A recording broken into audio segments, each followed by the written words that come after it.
Broad Street Review podcast is an extension of Broad Street Review, Philly's home for arts, culture, and conversation, an online arts and culture journal covering the greater Philadelphia area. I'm your host, Darnell Radford.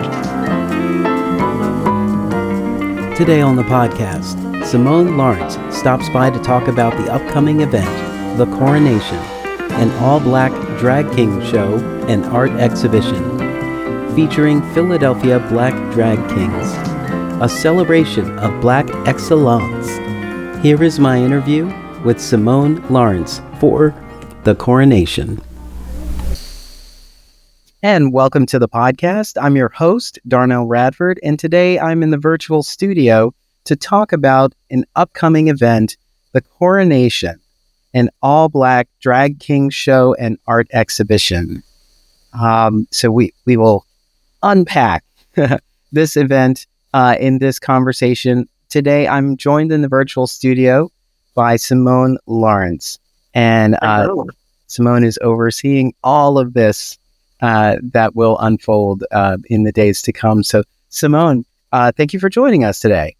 Thank you for having me. So excited to be here. Great. So tell us a little bit about Simone. Yes. So Simone, myself, just moved to Philadelphia a couple of years ago. I came from Madison, Wisconsin, and was there for maybe the past 10 years, where I was doing mural arts and creating community murals with teenagers. And I decided that it was art therapy. I noticed how the teens changed through creating murals. And so I decided I wanted to pursue art therapy. And I came to Philadelphia to Drexel to pursue art therapy and just graduated in May. And so here I am. Congratulations. Thank you. Yeah, it's interesting when we're thinking about education because so much has changed in Philadelphia just in the last 6 months. I can imagine. So when someone completes a program, congratulations. Exactly. It's a huge accomplishment. Yeah. Yes. Thanks for getting there in the so timeline. Yes. Yes. So you get bit by the art therapy bug. Yeah. And realize this is a valuable pathway to healing for so many people. And so you want to pursue that. Tell us about the art you produce. Yes. So in the past, I have created murals basically featuring revolutionary leaders, people like Malcolm X, Martin Luther King, etc. And I help community members come up with what they want to see in the mural, typically including the revolutionary people. And then, I created on a large scale, and usually I'm doing black and brown bodies, and so now I've wanted to highlight drag artists as revolutionary leaders in our community. And although I'm not painting with community members, I am hoping to share it with the community because we're just as important out here. Yes. I was thinking, early on when I got this press release, part of the reason that drew me to this event was that I hear a lot about drag queens. Yes. RuPaul's Drag Race put a lot of drag queens on the map. And, it's if you go into a gay bar on Friday, that's pretty much what's going on. I don't know what they do, and it's not in season. Yep. But I also, I don't know if this is like that's cool, or like so many people do this, or maybe I don't know if it's a good thing or a bad thing, but I have a list of drag names, right? And I feel like every time I have a great idea, I just I gotta write it down. Yeah, I want to hear some of these. Do you have any off the top of your head? Yes. So, I was just thinking about them as drag queens, but I guess it could be anything. So a good drag name that I have for myself, because I'm always involved in money, is the drag name is Petty Cachet. That's fantastic. Which I thought was a really good name. And one I just think is hilarious, and everybody keeps telling me to stop talking about this unless you patent it. is Sue Well Endowed. Love it. Love it. Yeah.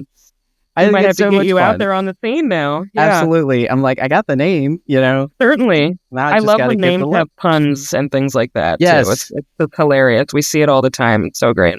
And there's so much, there's so much you can do. Like, I Yeah. think there should be a little course or like a little seminar on like how to create a drag name. Because like, Sure. you think about the holidays and I'm like, oh my God, a good drag name with the spelling Yes. for like Christmas or something like that would be Sugar Plum Fairy. That's fantastic. Like, You're good figure out at how this. to spell this. Look at all these free names for whoever's listening out there. Yeah. I know. And like, I don't have that one written in my notes. So if you want Sugar Plum Fairy, just You take can take it. Yeah. I feel like I have a few too, but they're not as, as good as that. It's more like Terra Ligament or something like that. Just stupid names. Well, Yeah. I guess over the years, Philadelphia has had a lot of drag personalities who have Yeah. really stood out, like Sandy Beaches or Sure. Carlotta Tendon. Mhm. Good And stuff. I love that one. That one makes me Right. laugh all the time. Yeah. But the thing about them is that the name is the name is sort of disarming as well. It's like, we're all family here. We're going to have fun. And Yeah. so by my introduction, we're going to have a good time. All are welcome. And then Absolutely. the performances are just like, oh my God, just living this music, living this outfit, this fit, this choreography. And then Totally. it's just wonderful experience. I don't know anyone has been to a drag show who has said, I don't get it. I don't like it. Right. You have Yeah. a good time every time, right? That's what we're out there to do, is just have a good time with one another.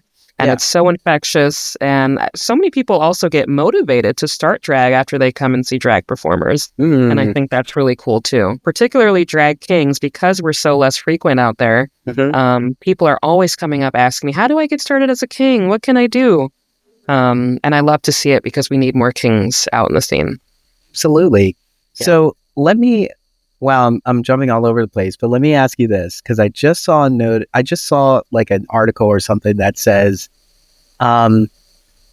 yes, the artist Chapel Roan is a drag queen, and that's okay. Okay. It said something to that effect. I'm going to have to Sure. put that in the show notes too, but Right. it made me think. Chapel Roan is female presenting. Yeah.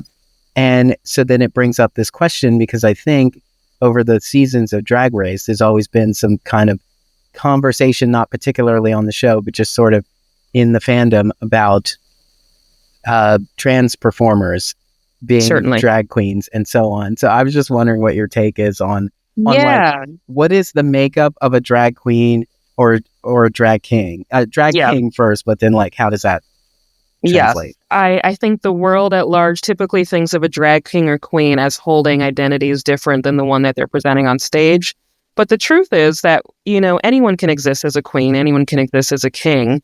What we're doing is we're sort of either making fun of femininity or masculinity, or we're exaggerating it in any kind of capacity. And so even if you are a trans woman being a queen, as long as you're sort of exaggerating the art form of what a queen might mean to you or a woman, then you're doing drag. So it doesn't matter what parts you have or how you identify underneath. Yeah. And also RuPaul says that we're all born naked and the rest is drag. Fair. This is so true.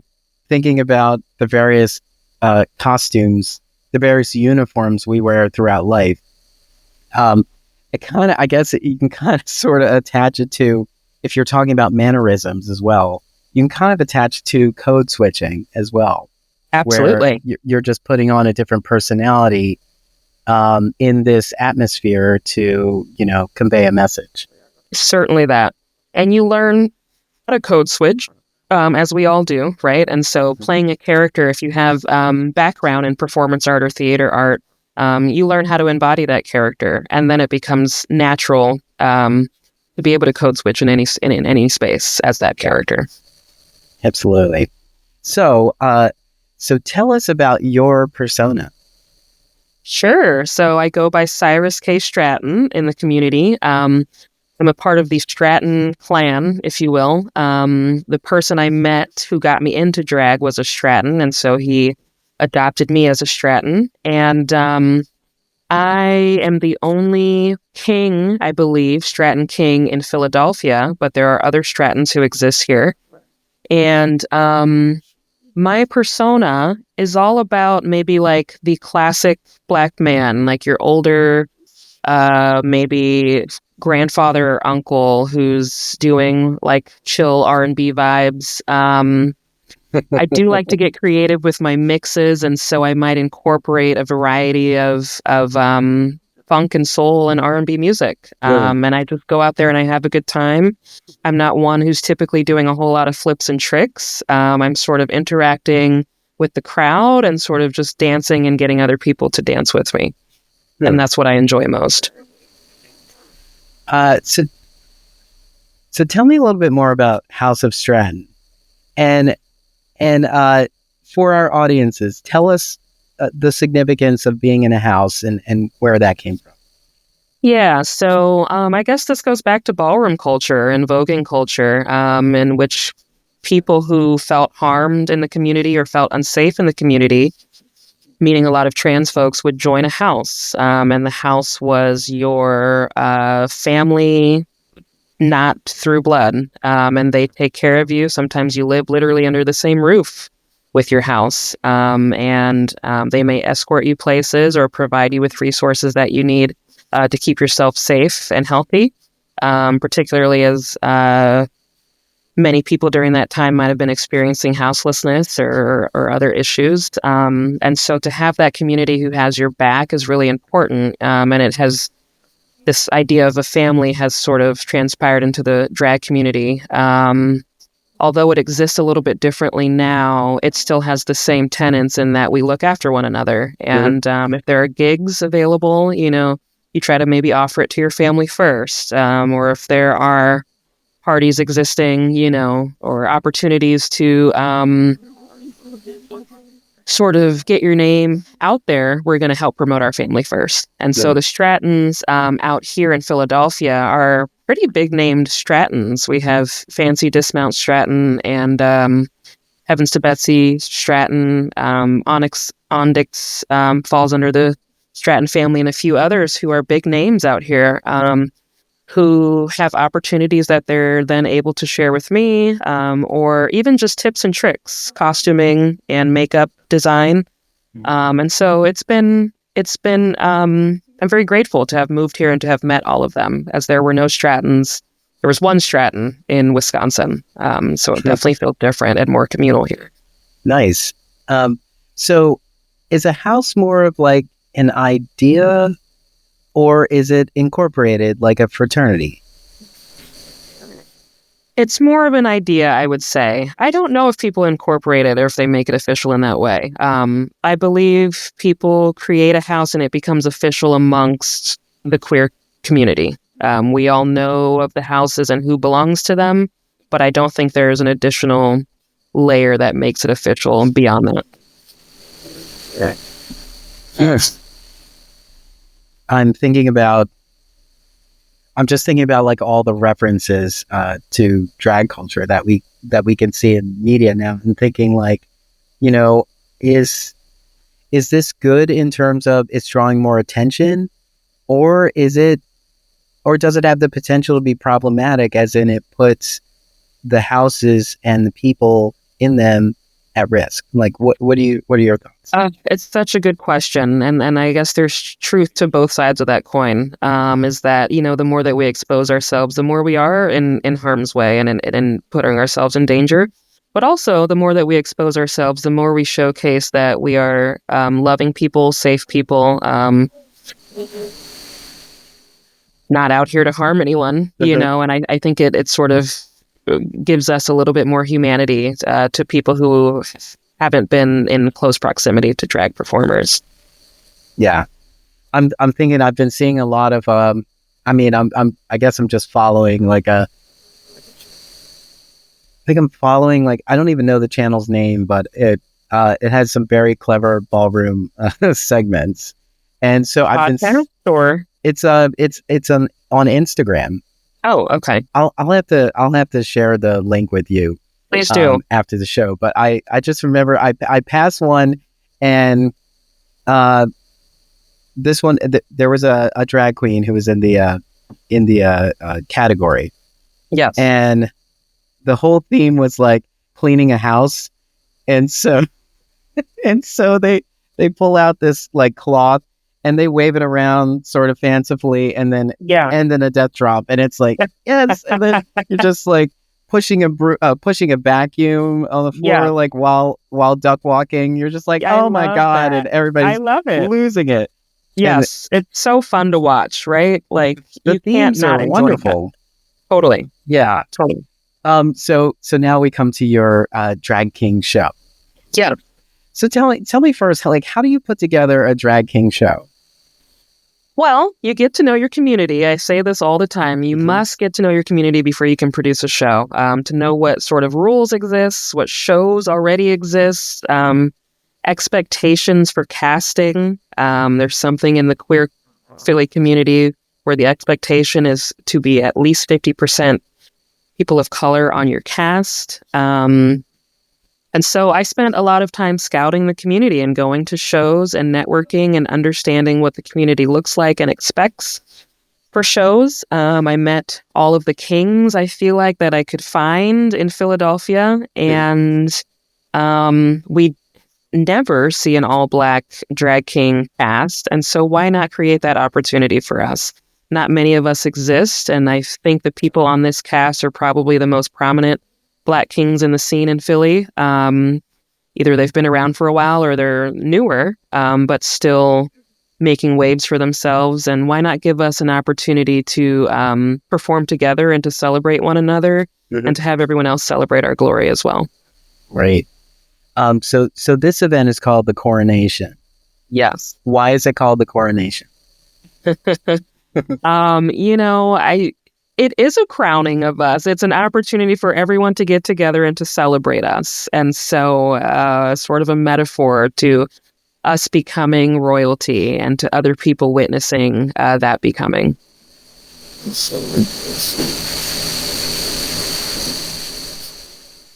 Great. I'm taking notes the whole time. Sure. I'm just like, okay, that's great too. I love that. It's a crowning and an achievement. Celebration. I love the like we're walking out there like royalty. Absolutely, because we are royalty. We are precious and wonderful, and we're out here in our finery and showing everybody what we have to offer. Yeah, great. So there's also an art exhibition attached to this. So is there a theme for the night altogether? And how is the art exhibition informing the drag king show? Yeah, I mean, I guess the theme really is royalty. It's putting us on a pedestal for the night. And I know that these kings will step up to that expectation. A lot of them are so dapper, and so even thinking of themselves as royalty, I can only imagine the costuming that will be showcased at this event. Sure. And so the art exhibition does accompany the drag show, and it's 10 painted portraits of each king. And each painted portrait is 3 feet by 3 feet. So they're pretty massive acrylic portraits. Painting is my sort of behind the scenes hobby and passion. And it just feels like an additional opportunity to showcase these kings and to have people really stare at them in the face and admire their beauty. Wow. Yeah. So, okay. So you get 10 kings together and you do 10 painted portraits.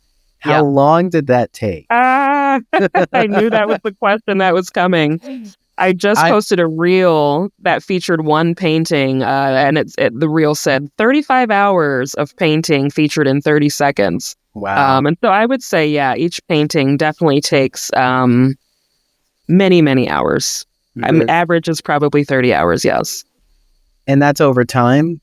That's over time. And so I started this production, the idea of it way back in March or April. Okay. That's still fast. Like I'm thinking about a play idea from, synopsis to first draft would still take me some time. Fair enough. But I'm also the reason I asked that is because my day job is at Theater Exile. We are producing Red by John Logan, and it's about the Mark Rothko, the painter, and there's a whole conversation about his process and the time it takes to do that. So I always want people to know that, so in theater and on Broadway, we are like, art isn't easy, and so we embody that mindset.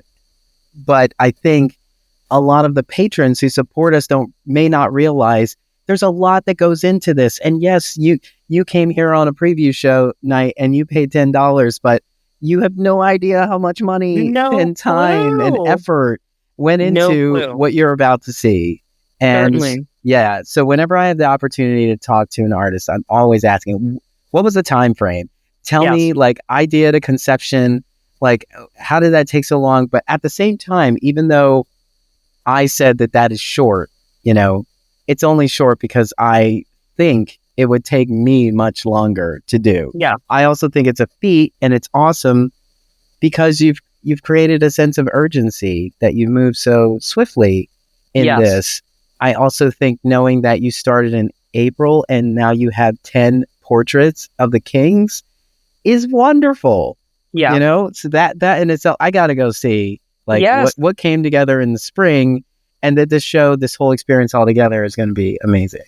Will you be present at the event? Yes, I will. Please do. Fantastic. I can't wait for you to see these. I'm so excited. They're really just remarkable. Yeah. I'm bringing my partner. We're going to have a good time. Fantastic. So I thought it'd be fun to ask about ballroom etiquette, particularly for the performers as well, but also for the audience. So whichever one you want to start first, because if you're new to ballroom, if you're new to the scene, like, how do you go in and not disrespect anyone? Sure. So, and actually there's probably a little bit of a nuance between ballroom culture and drag culture. So this is drag culture, and I think specifically in drag culture and at drag events, and actually there's probably even more nuance because this is an art exhibition, which means it differs from like nightlife drag shows. But in any drag show, you come in and you are celebrating the cast at all times, as I keep saying. You're clapping, you are handing out dollars to each of the performers, you are getting to know them before and after the show, and you're just making them feel worthy. I think that's pretty much it. Something that I was thinking about, I'm going back and forth, but I was thinking about your previous question, which I didn't get to touch on, is how much time also goes into being a drag performer, not just a visual artist, but people don't realize quite how much goes into being able to perform a 3 to 5 minute number. We're spending hours on costuming, hours on creating a track, a mix, hours on learning lyrics and choreography and perfecting our craft, hours even putting on our makeup and our face, and so it feels really meaningful and important for an audience to truly acknowledge that and celebrate that in that space because of how much time and commitment and money that goes into this craft. Yeah. And I also think understanding that ahead of time means that you're going to celebrate everyone. Absolutely. Everyone is worthy of this celebration because they did everything they needed to do to be here tonight. That's right. And so we're coming there to celebrate everyone's efforts that brought them here tonight. Yes, exactly. Absolutely. And the best way you can celebrate us truly is by tipping us. So bring your money out. Yes. Will there be an ATM on site? There's not going to be an ATM on site, but I do think there's probably one around the corner. And we will have cash available, if you want to send a Venmo payment and receive cash. Oh, great. Yeah. We will find a way. Trust me. I think it's kind of annoying, but I also like it. Whenever I go to an event, there may be a bartender who has a Venmo thing right there, and I think you're just making it easy. It's not that people. I think most people want to show some gratitude, but a lot of people are in the mindset of I'm out late at night. I'm trying not to have cash on me. I want to keep it simple, or I'm I'm embracing digital, and so I'd Totally. love to be able to pay digital, or I just can't pay it off. Yeah. So those things, creating the option, like the way to get it directly to Absolutely. the artist, I think is great. 100%. I think there's also this assumption that because you've paid for a ticket, you've done enough. And again, back to drag culture and drag etiquette, it's so important to tip your performers. We're here entertaining you and giving you a show. And that is the way that you sort of show respect. Great. Let's see. Oh, talk about the scene in general, Sure. from your perspective, and how drag kings thrive in it. Good question. So, in some ways, I'm fairly new, I would say, still to the scene. I have been performing drag for 6 years. However, as I said, I moved to Philadelphia a couple of years ago. And even then, only started drag in the community maybe a little over a year now, year and a half. And so, in a lot of ways, I'm still getting to know the community. And I'm learning who your big hitters are. I'm learning the drama within the scene. I'm learning where we are accepted as kings and maybe where we aren't, as well as who to reach out to for bookings. And the scene in general is very loving, very kind, very open and welcoming. And they opened me pretty much with open arms, I feel like, as soon as I sort of got here and joined the scene. But I do think, as any drag community tends to be, is they want someone who is diverse and can showcase, can put their persona into a variety of themes, perhaps. And so learning how to craft Cyrus, into like a Hocus Pocus themed show, right? Or into any other sort of themed show is really what makes someone successful in this scene. Yeah. And sometimes there can be queens or kings who feel one note in some ways. And so, learning how to sort of be diverse amongst your own persona is really important. I'm thinking about all these elements in media that I've just enjoyed. There was a series called A Black Lady Sketch Show. Yes. On HBO, and they had two sketches. One was called The Basic Ball. Just about basic characters going through these categories, and the other one was The Funeral Ball. Interesting. Yes. And, I think there was one. They were just. I thought it was so creative, like how they had these just these elements of style, and like here's daddy at the barbecue. Yeah. Because right. when you said you were more like that black man that could be your uncle. Totally. I was thinking like, okay, so your soundtrack is the quintessential family reunion soundtrack. Absolutely. Little, Awesome. Marvin Gaye, Sly and the Family Stone, all those folks. Totally. Absolutely. I love to bring that out. But also that's not all that I bring, right?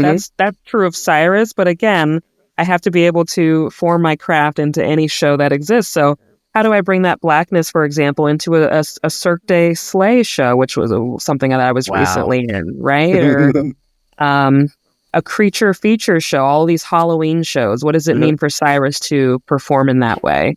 That can be really hard and really challenging. And so it's definitely been something I've had to learn over the past year.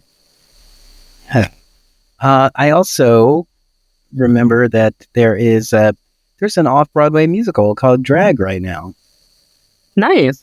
Yeah. I actually don't know it. Okay. Yeah, I don't know a whole lot about it. I just know that I believe Adam Pascal, who's mostly known for Rent, but has done so much else, has just joined the cast as the straight man. Gotcha. Interesting. It'll be interesting to see what it's about. But like, this is another example of like it really getting into the mainstream in a way that's celebratory. But also, like, it's wonderful to see we're getting so much more mainstream and and everyone is Absolutely. appreciating and celebrating.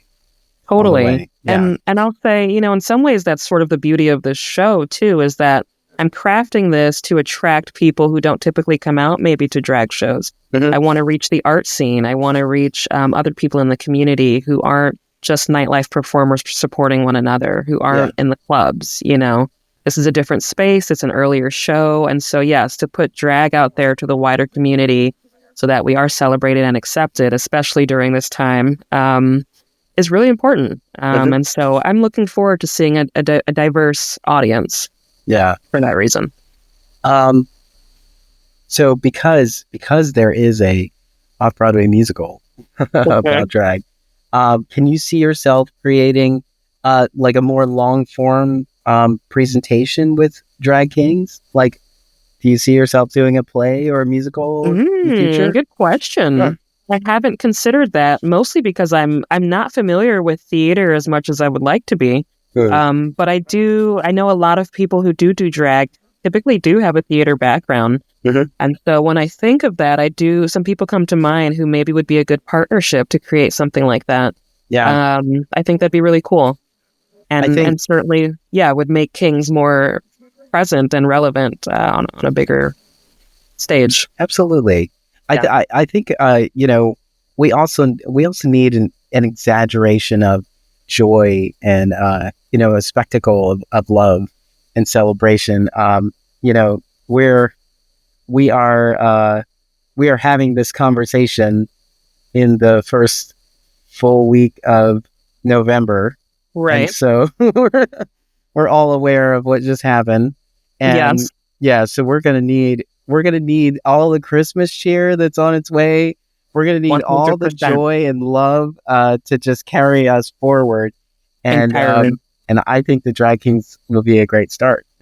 I really hope so. Yes. I didn't plan it this way, although I suppose I should have anticipated, wow, it's right after the election. But I'm hopeful that that people will remember that we are worthy and that we matter, Yeah, absolutely. So, I think I could probably talk forever, but we'll cut it so that you can then get excited and go buy tickets for the show. So tell us how we can be in the room where it happens. How do we become a part of, how do we engage with the Coronation and All Black Drag King show and art exhibition? Yes. So the Coronation takes place on November 16th. Doors will be at 6:30 p.m. at Prism Art Philadelphia, which is on Hamilton Street. And you can find more information either on my Instagram at Cyrus K. Stratton, or I've created a sort of tiny URL link. So tinyurl.com/the appetizer Philly. And the appetizer was our preview show to the Coronation. Cool. But anyhow, the gallery walk will be from 6:30 to 7:30. The paintings will still be present past 7:30, but we'll begin our drag show at that time. And so there will sort of be like an informal meet and greet. There will be a cash bar. There will be raffles and prizes. There will be King's personal drag items on display, sort of in like museum fashion, which I think is really cool. And then all of these beautiful portraits hanging around Prism Arts. And it's a beautiful, beautiful venue and a great stage space. And so I look forward to seeing you all out there. Yeah, absolutely. So before we wrap up, is there anything else you'd like to add? I want people to think about Kings and why we exist and why we do what we do. We're out here sort of celebrating all aspects of the gender identity and the spectrum. And so, sometimes we're often forgotten about, and we're important. So come celebrate us. Mm-hmm. Absolutely. And if you want to see me and my partner have a good time at the event, you should definitely join us. Yeah. So, can't wait to see you there. Simone, Lawrence, Also out in these streets is Cyrus K. Stratton of the House of Stratton. Yeah. Yeah. Thank you so much for taking the time to chat with us about the Coronation, an all-black drag king show and art exhibition. It's just going to be a celebration of wonderful talent and energy and beauty, and these wonderful portraits that you'll be able to see if you get there early enough for the exhibition. So we'll have these links in our show notes, and always buy a couple of tickets because theater is more fun with a +1. Absolutely. And, definitely bring a friend, and then tell some other friends to bring friends. So please do. Simone, thank you so much for taking the time to chat with me today. It was truly a pleasure. Thank you so much. Happy to have been here.